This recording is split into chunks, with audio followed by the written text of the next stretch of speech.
Hi, I'm Paul Roberts, and this is Conscious Counseling 101. And a long letter here, but I'm not going to read the whole thing. But this is from someone who's had an accident and they've fallen 5 years ago or so. They had to have some head trauma worked on, spinal column, hip replacements, things like that. Trying to decide how to reinvest himself in his life. He says he needs some help with motivation. He's super unhappy right now with where he is in his life. So he's got all these challenges. Then he talks about how he'd like to possibly be a physical therapist or an occupational therapist. I'm sure you have experience in that now with all the time you've had being off your regular job and wondering what your life's gonna hold. You've spent a lot of time thinking about those things, and because you're like that, you probably have a chance to do things like that. But I would say that if you have motivational problems, I'm going to take this. I've never talked to you before. This is all I have to work with, is what you've written me here. I want to take this in a direction. It may be the wrong direction. But if you have motivational problems and you're not happy, there's a good chance that what you set out to do might not get accomplished, even though it's worthy of being accomplished, and hopefully you would accomplish it, or someone like yourself might accomplish these things. I'd like to say I'm sorry for your troubles, but sometimes misfortunes can be good if used properly. Like, I've seen people that are paralyzed and they paint with holding paintbrushes in their mouth or with their feet, or play guitar. We marvel because we can't play guitar or we can't paint, and look at this person, he's doing it with his feet or his mouth.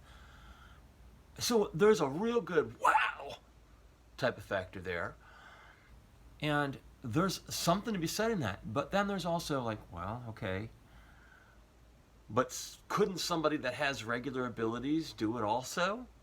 Maybe his motivation comes from the fact of how hard it is, and how people go, look at him, he's doing this. Maybe people will look at you and say, what you've been through, oh, you have empathy because you've seen it and felt it, you've thought a lot about it, you've been in that world, you take a lot of time to say, I can do better at this than anybody else. But I want you to take a look at just myself here for a second, okay?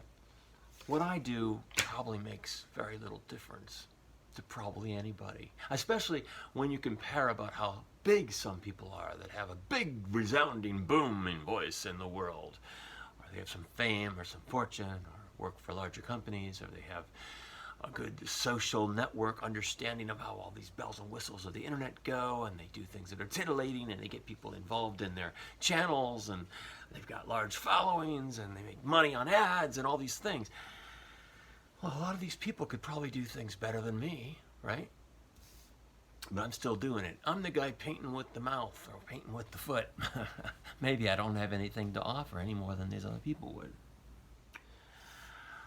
But I'd like to say that you have to have a belief to be somebody like me, and maybe someone like you too. You have to believe that your desire to want to shoot for something, even if it's smaller, and you come way far from the mark and you even fail, whatever you shoot for is going to be better than not have done it at all. You thank me for my willingness to work with you and be somebody that doesn't charge and can talk to you and maybe work on an ongoing basis. Yeah, I can do that. And maybe the fact that I'm doing it and others aren't in this capacity is something for a few. But I've got to be willing to accept that the road that I take may only work out for a few. And I've got to be willing to pay the price of my time and energies, not receiving anything back, and believing that that few that I help is enough. You'll have to do the same thing. I can't promise that I can be there to help motivate you and be tremendously successful. You've got to be happy with whatever level of success you achieve. Even if there's just a few people that look at you and go, look at that, he's trying to do something. Look at that, he's been overcome by difficulties in life and he's fighting back. Look at that, he's the kind of person that this has happened to. He's the kind of person I want to go to because I know I can probably get most likely what I need from him because he's gone through it before me. But maybe you won't ever get that whole practice set up. Maybe with your lack of motivation, it just won't be enough to do really well, resoundingly well at it. But that's okay. Look at me. I'm not doing resoundingly well. I'm just a guy that can talk to you if you'd like, because there isn't anybody else. Maybe you can be like that. If you're the kind of person that can be like that and not have to be big, but just know that whatever you can contribute, it's something. When I go into a movie theater and I see somebody there in a wheelchair, and he takes my ticket stub, he's got some kind of infirmary or some kind of handicap, I go, wow, look at him. He's willing to sit there and do that. I see a bum on the street willing to do nothing but stand in the hot sun and look miserable because life has befallen on him all kinds of bad things, and he wants you to take pity on him. I say, when I see that person, that emboldens me. Look at that person sitting there taking my ticket stub. Probably not capable of doing much more than that. I don't know. I don't know his story. But I feel good when I see that person doing that. If you can feel like you're the kind of person that can do something with the weight on your shoulders and some of these surgeries that you haven't had yet, hey, do it. There's your motivation. If I never speak to you again, if you can be motivated by that and see the value of that, then do it. You'll be assured of touching some people. And you not dying from that fall, but having this difficulty and misery then will be a badge of honor for you that will allow you, with every person you touch, even if they're only 5 or 25 or 50 in your whole life, those people can be touched so dramatically that your life being saved and all the pain and misery that you have gone through and the self-doubt and the unhappiness can make such a huge difference. But the problem is you probably won't see that. If we compare our lives to others and what they can do, we'll probably always come up feeling short. If you're the kind of person that is always going to think about what you could have done, and you have to have somebody pat you on the back for what you've done, rather than just knowing you've done what you can do, and there's an unseen force, whether you call it God or you talk about your religion or anything like that, but there's some kind of unseen force. You don't have supportive members in your family and friends. It's unfortunate. But if you're the kind of person that has a conscious mind and an imagination, you know, Einstein said imagination is more important than knowledge. And what I think he means is, if you can imagine what you're doing, even if you can't see it fully, or maybe you just get little tidbits of what you're doing, like I have this skill, and that's enough to motivate you and sustain you, then I would advise you, your last thing you say here is, what do you think? Well, my advice would be, if that is enough for your imagination to believe that what you're doing has to produce good results, then my advice would be, go forward. And at whatever level, when you shoot that dart at that bullseye and that board, and if you don't hit the bullseye, you'll hit somewhere on it. Well, shooting that dart, having the capacity to do that and the willpower to do that, anywhere it lands on that board, because you stayed alive, because you persevered, because you overcame, because you tried, even if you're not a resounding success, you'll hit that board, and things will happen that are positive.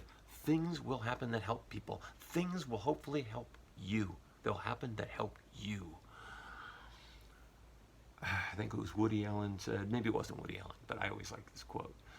Yeah, you know, your life is what happens while you're making other plans. Woody Allen's the one that said, 90% of life is just showing up. You took the time to care, to ask me something. You took the time to be glad and thankful before I ever even offered anything, whether you saw I was worthless or helpful at all, to thank me before I even did anything. You took the time to value that. Those kinds of qualities, to realize when you can reach out for help, to realize you want to bring people around you that are positive people, even when you're down and out and miserable and unhappy and you've got things stacked against you in your life. These show qualities in you that can grow and can help others to be inspired and grow by them, those qualities that you have. If you can tell yourself this and believe it with conviction, I'll talk to you on a regular basis if you like and do these kinds of videos. But if you can do that with conviction and believe that and consciously nurture yourself to be about that, then you wouldn't even need me. And you've already achieved success without doing anything else. I tell my children, you're born special, but you choose every day to be special. You've chosen that. I've already If you die tomorrow, I do this. What I do here. If you die tomorrow, I've met your relation. I've been inspired by your wanting to do this. Even if you fail and you're not even around to do it, you've already done something to someone that can tell you you have. Now, you may go many days and weeks and years and not find another person who can tell you have, or maybe you'll find people that do. I find a lot of entertainers I've known in the past, they're not happy unless they have an audience to perform in front of and they get the accolades and the applause. If you can feel sitting in a private room like this that you can do something of value, then I guarantee you can. You already have. Just in my point of view. So let me serve as a litmus test for you. What value am I? I'm just another person that doesn't know if I'm very valuable. I have self-value. I know that the things I say are worthwhile and they can help. But you see, my audience, a lot of times, they don't see it. And so even though I know it's capable of helping them, if they can't see how it is and implement the conscious counseling tools and ideas that I share with them in perspective counseling, then, another failure on my part. But I didn't fail them. They failed themselves ultimately. As long as you can see things in this healthy type of perspective I'm sharing with you today, then I say go for it. Do whatever. And if you fail and you miss that bullseye, no matter what you do, you'll have done something. And that's a lot. I don't know, I didn't ask you about your religious preferences, but one of the parables that I like to talk about a lot of times with Jesus, because I'm an artist and I'm talented and I've done so many things with my hands and my vision, and just I use that now in talking with people like you, is the parable of the talents. The master was going to go away. He gave one 10 talents, one 5, and one 1. And left those talents in those people's hands, their servants' hands, went away. And hoped that they would do something with that. When he came back, the one that received the 10 said, Master, I took the 10 you gave me, and I've used them, and I've invested them, and here are your 10, and I have also earned more, another 10. And the master said, what a good and faithful servant you are. Because you've shown responsibility with a few things, I'll offer you many more. And likewise with the 5. The one that received the 5. But the one that received only the 1, he was fearful. And maybe he wasn't worth more than 1, I don't know. But he could have done something with the 1, but he hid it in the ground and said, Master, I was fearful that I might fail with only the little bit that you gave me. Here's the 1 back. At least you have that. And the master was not happy with him, because even though he got back, he didn't get anything additional. And he saw that servant, he was unhappy with him, and he was worthless, because he didn't do anything with it. Well, let's say you're the guy that because of your difficulties in life, you're the guy with the 1 talent. If you just invested it and gave him back 2, that would have been enough to say, good and faithful servant. You've done well with 1 small thing. You've given me more. I'll give you more. But I'm not going to say you're the one with 1 because you're handicapped. You might be the one with 10 because we don't know. Somebody might say, oh my goodness, how are you able to accomplish this with all the things stacked against you? And you may, if you find motivation, find a way to be given more and give more and have others support you and help build your cause. And you may find that you were the one that was given more, even though you don't think you are. You see everything taken away from you. Maybe you are the one that was given more and you still receive more. But it isn't a question of how much you've been given or what you have stacked against you. It's a question of whether you try. A life of a single day can be a triumph. A life of 1,000 years can be a tragedy. So the question is, what's your perspective going to be as you go forward? How are you going to govern that perspective and take mastery of your life? That's the question I'll start off with you in this introductory video. I'm Paul Roberts, and this is Conscious Counseling 101.